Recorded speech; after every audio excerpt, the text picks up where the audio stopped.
Chapter 24. Who can be in doubt of what followed? When any two young people take it into their heads to marry, they are pretty sure by perseverance to carry their point, be they ever so poor, or ever so imprudent, or ever so little likely to be necessary to each other's ultimate comfort. This may be bad morality to conclude with, but I believe it to be the truth. And if such parties succeed, how should a Captain Wentworth and an Anne Elliot, with the advantage of maturity of mind, consciousness of right, and one independent fortune between them, fail of bearing down every opposition? They might, in fact, have borne down a great deal more than they met with, for there was little to distress them beyond the want of graciousness and warmth. Sir Walter made no objection, and Elizabeth did nothing worse than look cold and unconcerned. Captain Wentworth, with £25,000, and as high in his profession as merit and activity could place him, was no longer nobody. He was now esteemed quite worthy to address the daughter of a foolish, spendthrift baronet, who had not had principle or sense enough to maintain himself in the situation in which Providence had placed him, and who could give his daughter at present but a small part of the share of £10,000 which must be hers hereafter. Sir Walter, indeed, though he had no affection for Anne, and no vanity flattered to make him really happy on the occasion, was very far from thinking it a bad match for her. On the contrary, when he saw more of Captain Wentworth, saw him repeatedly by daylight, and eyed him well, he was very much struck by his personal claims, and felt that his superiority of appearance might not be unfairly balanced against her superiority of rank. And all this, assisted by his well-sounding name, enabled Sir Walter at last to prepare his pen, with very good grace, for the insertion of the marriage in the volume of honour. The only one among them whose opposition of feeling could excite any serious anxiety was Lady Russell. Anne knew that Lady Russell must be suffering some pain in understanding and relinquishing Mr. Elliot, and be making some struggles to become truly acquainted with and do justice to Captain Wentworth. This, however, was what Lady Russell had now to do. She must learn to feel that she had been mistaken with regard to both, that she had been unfairly influenced by appearances in each, that because Captain Wentworth's manners had not suited her own ideas, she had been too quick in suspecting them to indicate a character of dangerous impetuosity, and that because Mr. Elliot's manners had precisely pleased her in their propriety and correctness, their general politeness and suavity, she had been too quick in receiving them as the certain result of the most correct opinions and well-regulated mind.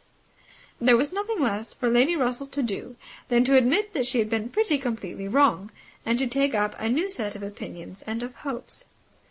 There is a quickness of perception in some, a nicety in the discernment of character, a natural penetration, in short, which no experience in others can equal, and Lady Russell had been less gifted in this part of understanding than her young friend. But she was a very good woman, and if her second object was to be sensible and well-judging, her first was to see Anne happy. She loved Anne better than she loved her own abilities, and when the awkwardness of the beginning was over, found little hardship in attaching herself as a mother to the man who was securing the happiness of her other child. Of all the family, Mary was probably the one most immediately gratified by the circumstance. It was credible to have a sister married, and she might flatter herself with having been greatly instrumental to the connection by keeping Anne with her in the autumn. And as her own sister must be better than her husband's sisters, it was very agreeable that Captain Wentworth should be a richer man than either Captain Benwick or Charles Hayter. She had something to suffer, perhaps, when they came into contact again, in seeing Anne restored to the rights of seniority and the mistress of a very pretty landaulette, but she had a future to look forward to of powerful consolation.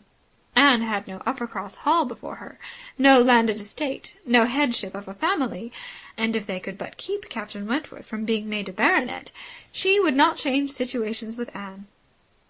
It would be well for the eldest sister if she were equally satisfied with her situation, for a change is not very probable there.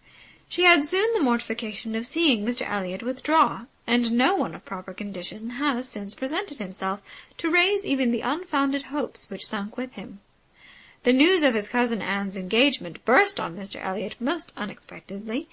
It deranged his best plan of domestic happiness, his best hope of keeping Sir Walter single by the watchfulness which a son-in-law's rights would have given. But though discomfited and disappointed, he could still do something for his own interest and his own enjoyment. He soon quitted Bath, and on Mrs. Clay's quitting it soon afterwards, and being next heard of as established under his protection in London, it was evident how double a game he had been playing, and how determined he was to save himself from being cut out by one artful woman at least. Mrs. Clay's affections had overpowered her interest, and she had sacrificed, for the young man's sake, the possibility of scheming longer for Sir Walter. She has abilities, however, as well as affections, and it is now a doubtful point whether his cunning or hers may finally carry the day, whether, after preventing her from being the wife of Sir Walter, he may not be wheedled and caressed at last into making her the wife of Sir William. It cannot be doubted that Sir Walter and Elizabeth were shocked and mortified by the loss of their companion and the discovery of their deception in her. They had their great cousins, to be sure, to resort to for comfort, but they must long feel that to flatter and follow others without being flattered and followed in turn is but a state of half enjoyment. Anne, satisfied at a very early period of Lady Russell's meaning to love Captain Wentworth as she ought, had no other alloy to the happiness of her prospects than what arose from the consciousness of having no relations to bestow on him which a man of sense could value. There she felt her own inferiority very keenly. The disproportion in their fortune was nothing. It did not give her a moment's regret, but to have no family to receive and estimate him properly, nothing of respectability, of harmony, of good-will to offer in return for all the worth and all the prompt welcome which met her in his brothers and sisters, was a source of as lively pain as her mind could well be sensible of under circumstances of otherwise strong felicity. She had but two friends in the world to add to his list, Lady Russell and Mrs. Smith. To those, however, he was very well disposed to attach himself. Lady Russell, in spite of all her former transgressions, he could now value from his heart. While he was not obliged to say that he believed her to have been right in originally dividing them, he was ready to say almost everything else in her favour, and as for Mrs. Smith, she had claims of various kinds to recommend her quickly and permanently. Her recent good offices by Anne had been enough in themselves, and their marriage, instead of depriving her of one friend, secured her two.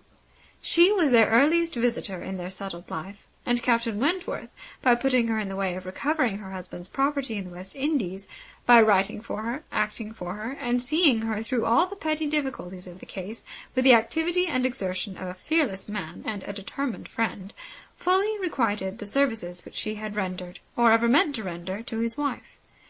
Mrs. Smith's enjoyments were not spoiled by this improvement of income. With some improvement of health, and the acquisition of such friends to be often with, for her cheerfulness and mental alacrity did not fail her, and while these prime supplies of good remained, she might have bid defiance even to greater accessions of worldly prosperity. She might have been absolutely rich and perfectly healthy, and yet be happy. Her spring of felicity was in the glow of her spirits, as her friend Anne's was in the warmth of her heart. Anne was tenderness itself, and she had the full worth of it in Captain Wentworth's affection. His profession was all that could ever make her friends wish that tenderness less, the dread of a future war all that could dim her sunshine. She gloried in being a sailor's wife, but she must pay the tax of quick alarm for belonging to that profession, which is, if possible, more distinguished in its domestic virtues than in its national importance. End of Chapter 24. End of Persuasion by Jane Austen. Thank you for listening.